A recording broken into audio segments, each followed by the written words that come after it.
Hey, what's up, guys? Let me make sure that the audio is working. Hold on one second. Check 1, 2. Yep. Let's see. Reduce background noise. Yep. Echo cancellation. Yep. We're good. Okay. All right. Yeah. So, interesting recap today. This is the 100K challenge for charity, day 2. We are in the process of building a $2 million contractor in 180 days, or I owe 100K to charity, the Operation Underground Railroad. Now, if I do win, 10% of this company we're building will get donated to that same charity. Anyway, day 2. My God, it's been a hell of a run.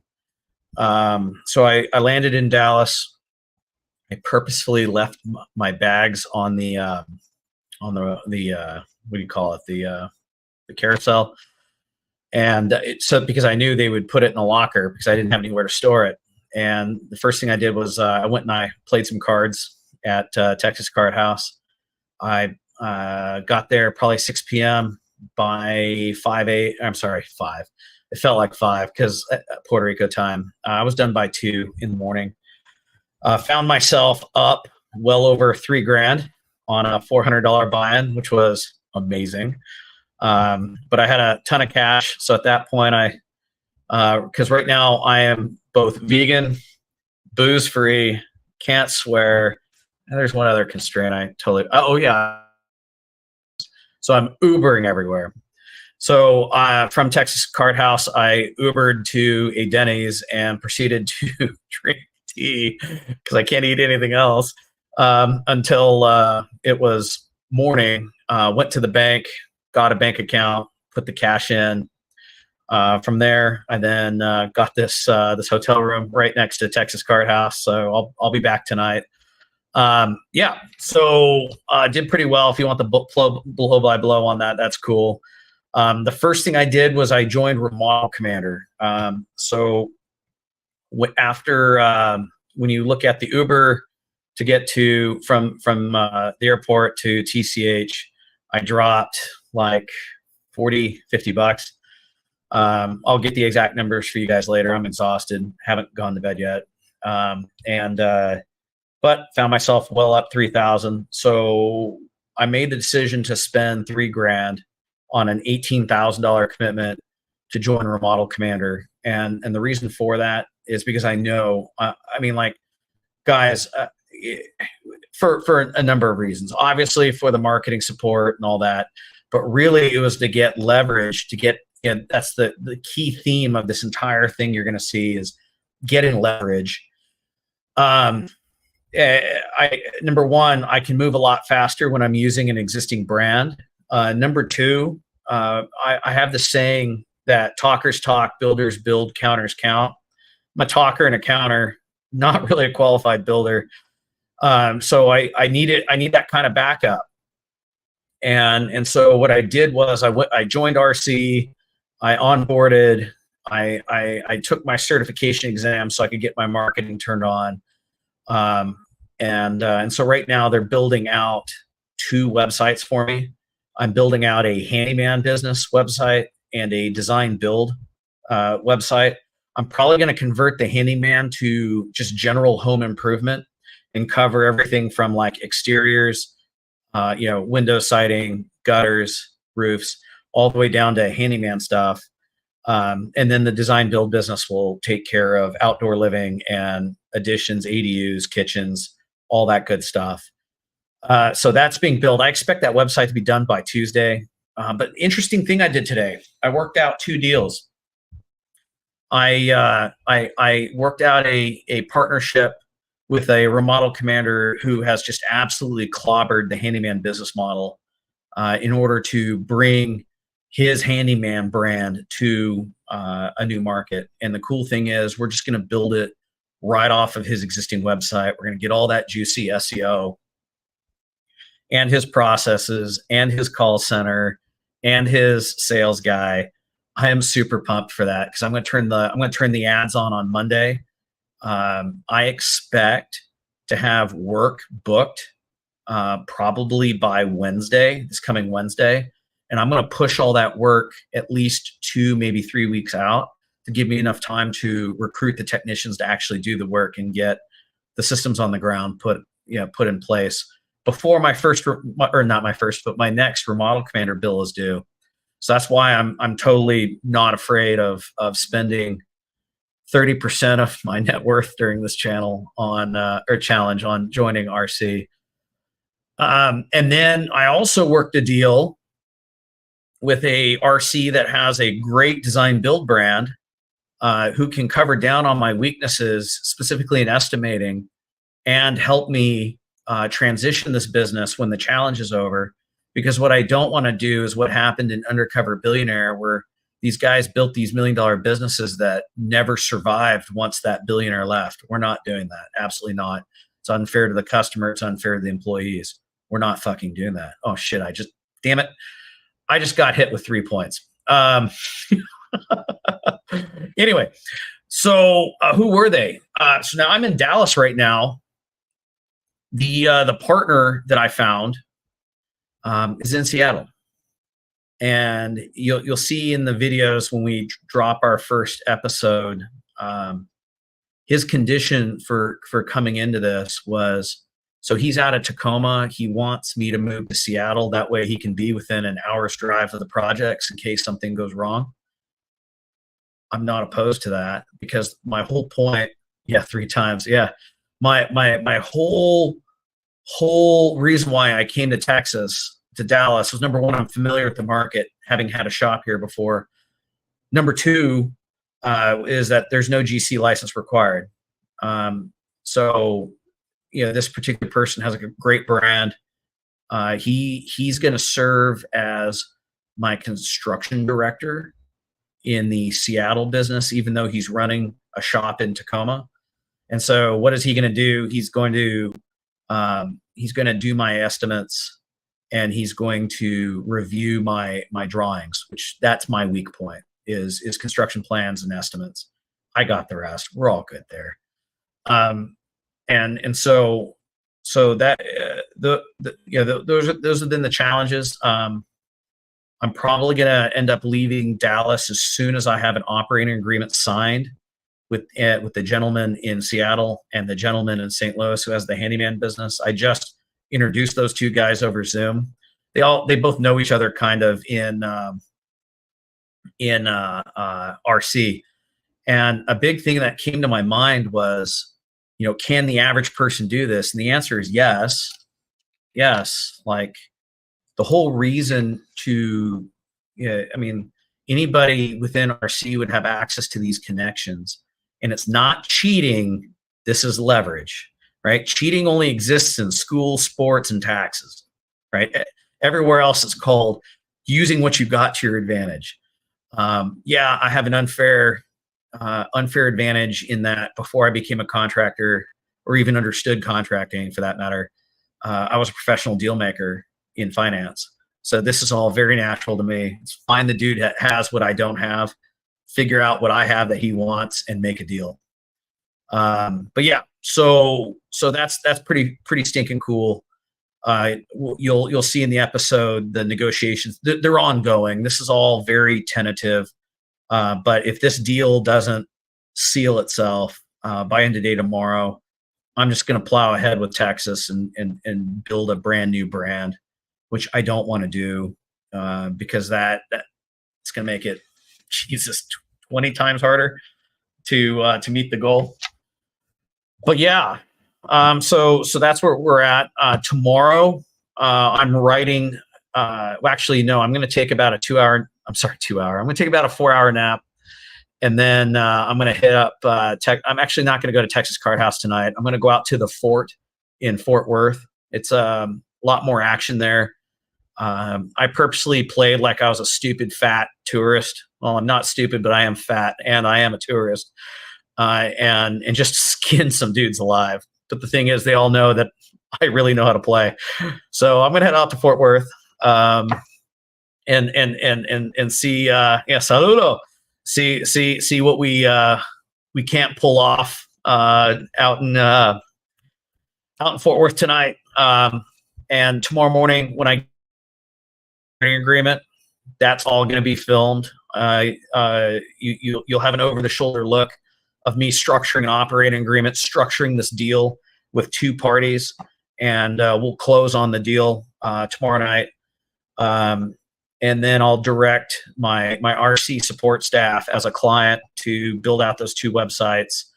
Because the first thing that's going to happen, the first thing that's going to happen on Monday is the outbound email is going to go live, and I'm going to start blitzing, which is my term for just dropping in unannounced on realtors and designers to forge relationships in my chosen market.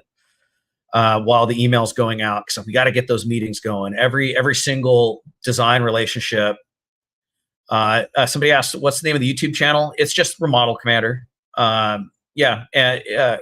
Just look up Remodel Commander. You'll see me. I'm sorry, I should have been more clear.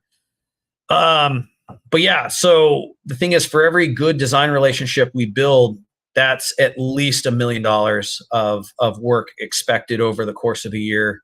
Probably about 250 per realtor. And the realtors, what's interesting about the realtors is they're going to serve the handyman business, which is going to get me my cash flow, because I'm in a race. Like, I need to make at least 10 grand before February 24th, when my next RC payment's due, so that I can cover rent, my investment in RC, things like food, have enough capital to keep playing cards. And so what I'll end up doing is, I'll end up playing cards probably once a month going forward. Once I get things going, just to supplement income, or if things get a little tight on payroll, I'll just play some cards. But yeah, this is where we're at. I haven't had my back to the wall like this in years. It's a rush, man. I'm enjoying it. And what I hate more than anything right now is being stuck in this holding pattern where, I don't want to confuse activity with progress. That's just a great way to exhaust yourself and get nowhere. So I'm having to be really intentional about where I'm investing my time and attention. And I think if I can land these deals and seal these deals tomorrow, it's a wrap. It'll be fun. It'll be fun from there. But yeah, so this is, I'm kind of hesitant, to be honest with you. I'm super hesitant about going up to Seattle. Number one, I'm from Southern California. I grew up in the Army. Probably not a culture fit for up there. Number two is another reason why I picked Dallas was 20 years ago, the fastest growing counties in America were Collin County, which is the northeast suburbs of Dallas, and Tarrant County. And Tarrant County is Fort Worth.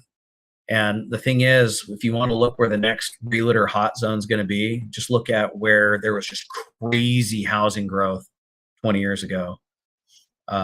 So I'm kind of apprehensive about Seattle, to be honest.